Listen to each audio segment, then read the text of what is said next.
RTP. Nos acompaña la doctora Carolina Bernal, catedrática de la Politécnica Nacional, con quien vamos a conversar vía Zoom. Don Ramón, vamos a conversar con ellos justamente sobre la erosión del río Coca, qué implica y cómo pues vamos tal vez revirtiendo, según lo que ha dicho el presidente de la República, esta erosión. Bienvenida a la mañana en RTP, gracias por acompañarnos, doctora, muy amable. Buenos días, muchas gracias de la entrevista. ¿Cuáles son las causas fundamentales de la erosión del río Coca, que es un río de la cordillera que emerge hacia el oriente, cordillera oriental? ¿Cuáles son las condiciones erosivas? Bueno, primero hay que entender que estamos en un país que es geodinámicamente muy activo, entonces en todas partes del país vamos a tener grandes amenazas, ¿sí? No importa dónde construyamos, siempre vamos a tener alguna amenaza pendiente. Entonces, ustedes recordarán el sismo del 87 que destruyeron los oleoductos. Así es justamente en esa área. Y es por este tema geológico, tenemos unas formaciones que son fácilmente erosionables. Tenemos un río que por eso se construyó la hidroeléctrica, porque tiene un caudal gigantesco, entonces es muy, muy fuerte, muy potente. Entonces, cuando se construye esta hidroeléctrica o cuando se construye cualquier obra de infraestructura, hay que garantizar el transporte de los sedimentos para que esto no afecte a toda el área, ¿no? Porque no es un punto en el río, sino es toda la cuenca hidrográfica. Y esto no fue tratado adecuadamente, este tema de conservar el tránsito de los sedimentos.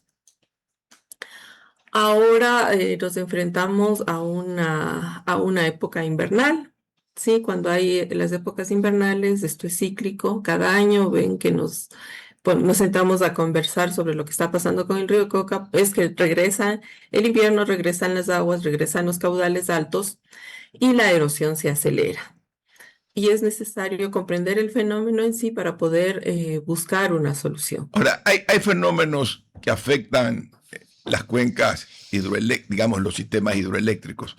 Cuencas que aparte, como lo que usted señala, doctora, con claridad, la parte volcánica, sísmica que se produce, pero por otro lado hay el asolvamiento, producido por el pulimiento de las piedras que va generando arena.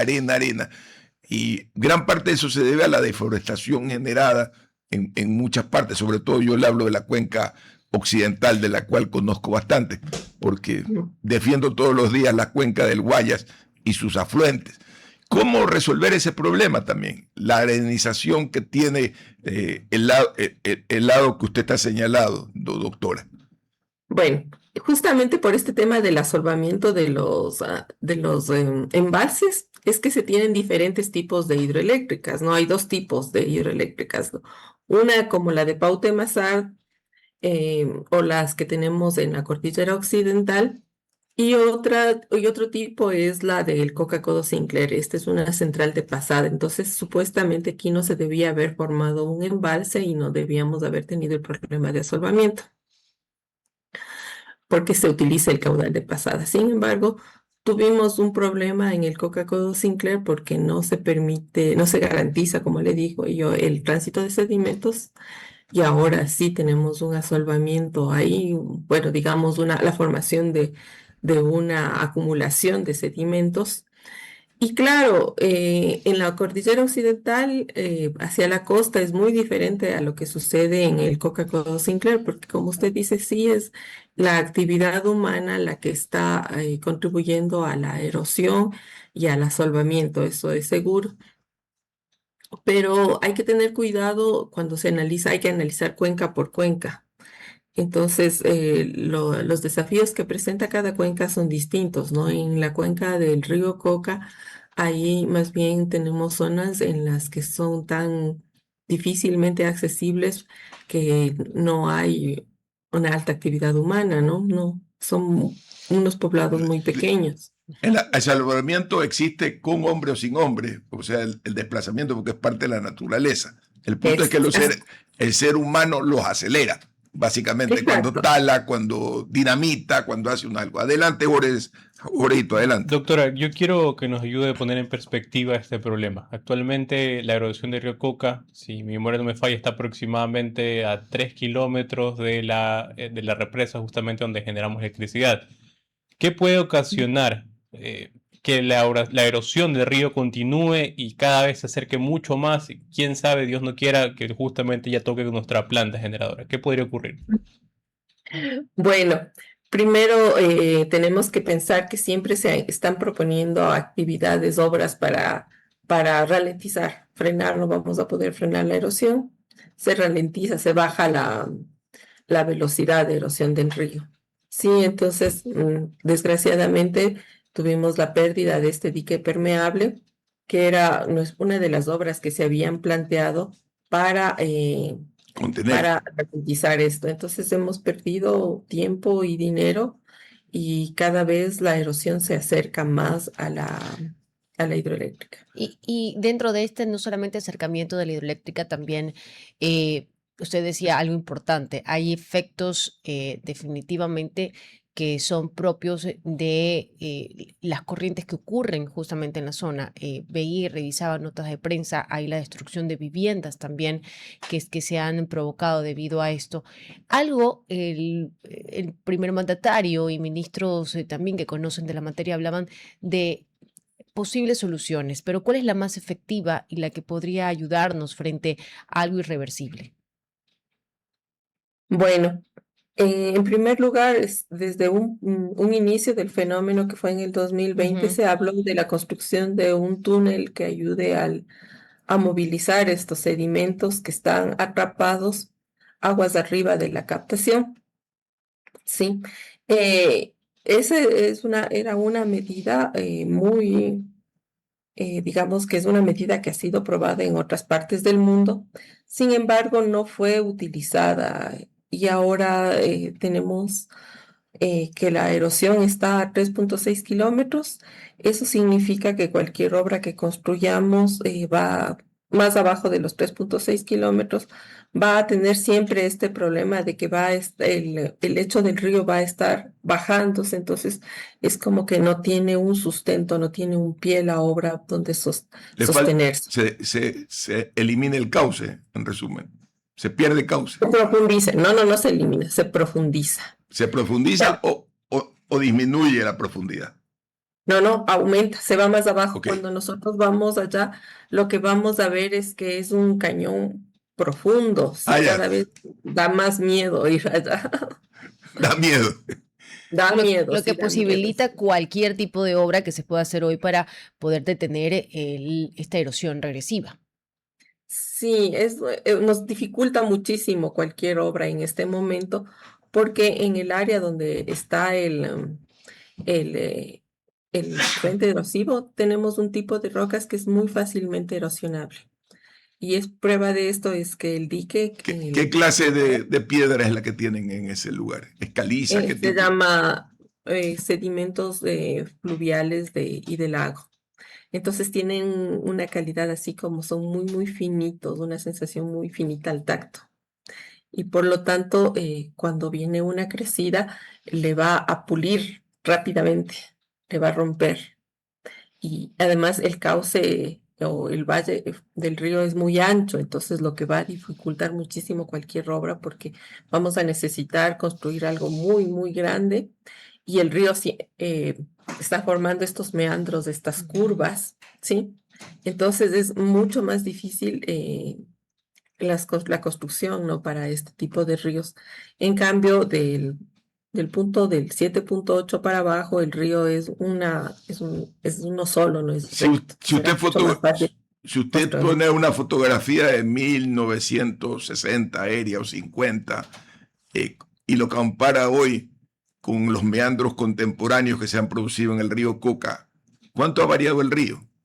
Porque el río siempre está moviéndose, el río... Como una culebra. Es como una culebra, exactamente, y sabe que se movió muchísimo cuando fue el terremoto del 87. Uh-huh. Fue un quiebre súper grande para el río.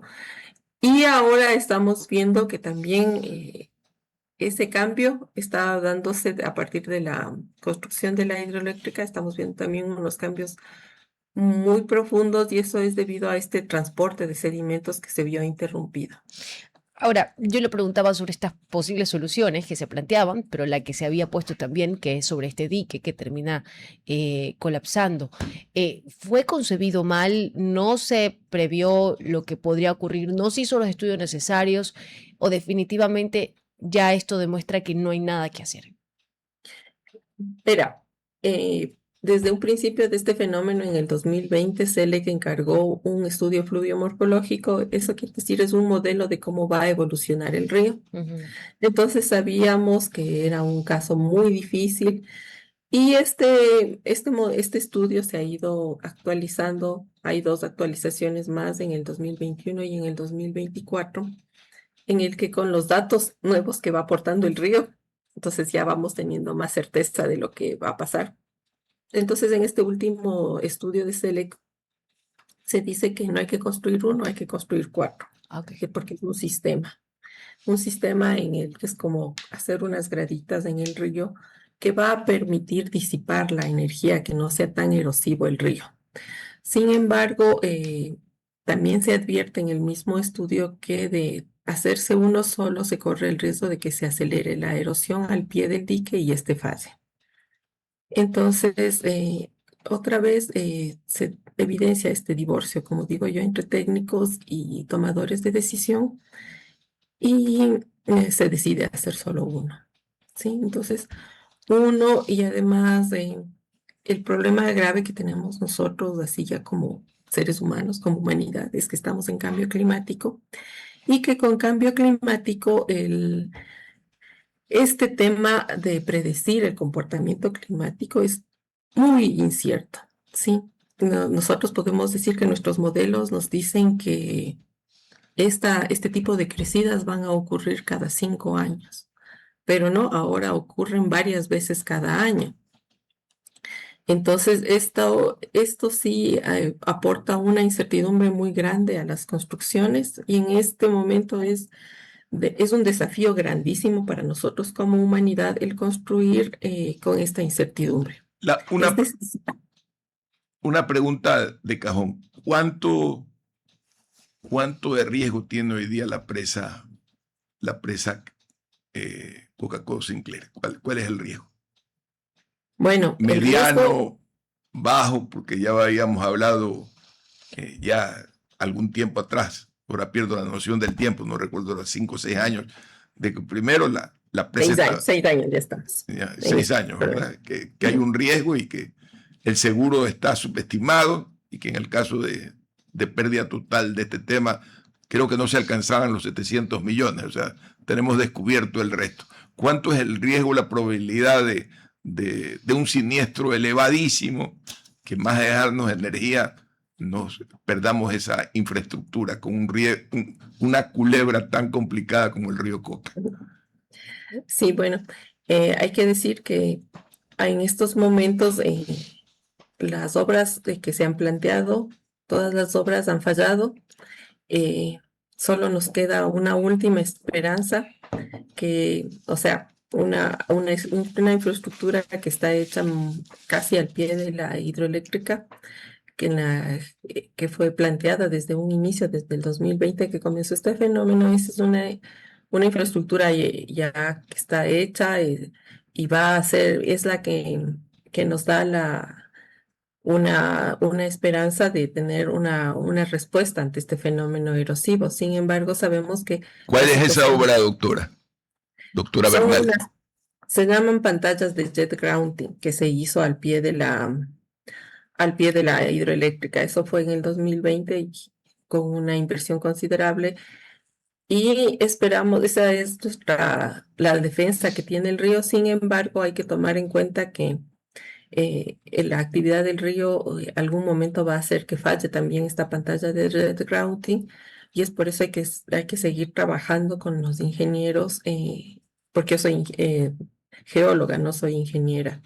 civil, que son los que construyen las obras. Usted está más próxima a la bioingeniería porque entiende las piedras, ¿no? Como la santa, como el poder. Pero a mí me preocupa cuando los ingenieros civiles tienen la última palabra, porque por lo general pierden esa dimensión de la relación, de la naturaleza, del comportamiento, que me estoy entendiendo con usted, como siempre cuando digo, los ríos se mueven como culebra, y recuerdo todos los diseños precolombinos, casi todas las culebras se parecen a los ríos, ¿no? O sea, o los ríos se parecen a las culebras, no sé qué estuvo primero, si la culebra o el río, pero tiene ese tema. Cuando no hay esa falta de comprensión frente a la biodinámica, frente a la bioingeniería, y esa bioingeniería la hace la misma naturaleza, ¿cómo nos defendemos? ¿Cómo logramos que la geología sea comprendido por los ingenieros y la sociedad comprenda que todo lo que está alrededor de la naturaleza tiene grandes riesgos, por muy bien hecho que esté hecha la mecánica de la ingeniería? Adelante, doctora. Así es, ese es un tema que tratamos en la universidad, que estamos impulsando este tema de comprender que las obras están dentro de un sistema natural y el sistema natural va a tener unos ciertos límites que debemos respetar para que nuestras obras puedan mantenerse y no causen problemas a las demás actividades del ser humano, porque estamos viendo que una obra que no se comprendió en su totalidad, ahora tiene efectos en las carreteras, tiene efectos en los oleoductos, tiene efectos en la actividad hidrocarburífera, no estamos hablando de animales ni plantas, estamos hablando de nosotros, del ser humano, de gente que se queda sin sus tierras, que ve cómo ha perdido sus medios de vida, que le toca tener una migración interna complicada.